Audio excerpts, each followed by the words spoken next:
Salam yenə də, mən yenə də sizin rəhməniz yenidən gözünüzə gəlmişəm.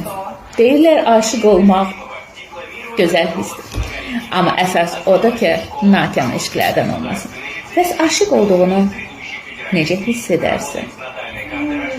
Hər an onu görmək istərsən, hər an onu eşitmək, duymaq istərsən, hər an onunla təmasda olmaq istərsən.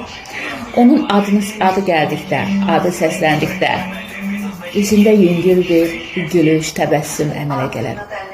Və yaxud necə deyərlər, el dili ilə desək, başqa bir hiss də var.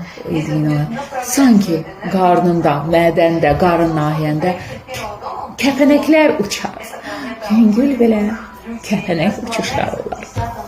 Təmas, yəni ki, toxunmaq, təmas artıq bir anlam daşıyırsa, hər zaman onunla təmasda olmaq. Ən azından heç olmasa əlinə toxunmaq, gözünə baxmaq, onun gülüşünü, təbəssümünü görmək. Bunları istəyirsənsə demək aşıqsən. Onunla danışdıqda qeyri-ixtiyarı səs tonun yumuşalır, göz bəbəklərin böyüyür. Yaxın ətrafından onu tanışdırmaq istərsən, hər yanda, hər kəsin yanında onun necə ideal olduğunu demək istərsən,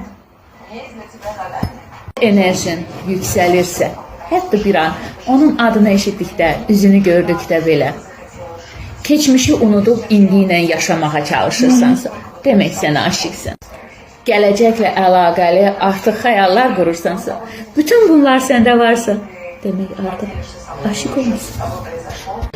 Əzizlərim, sizləri də sevdiyimi unutmursunuz. Gələn görüşərək hər zaman sevib, sevilmək diləyilə, qarşılıqlı eşq, məhəbbət diləyilə. Gələn görüşərək.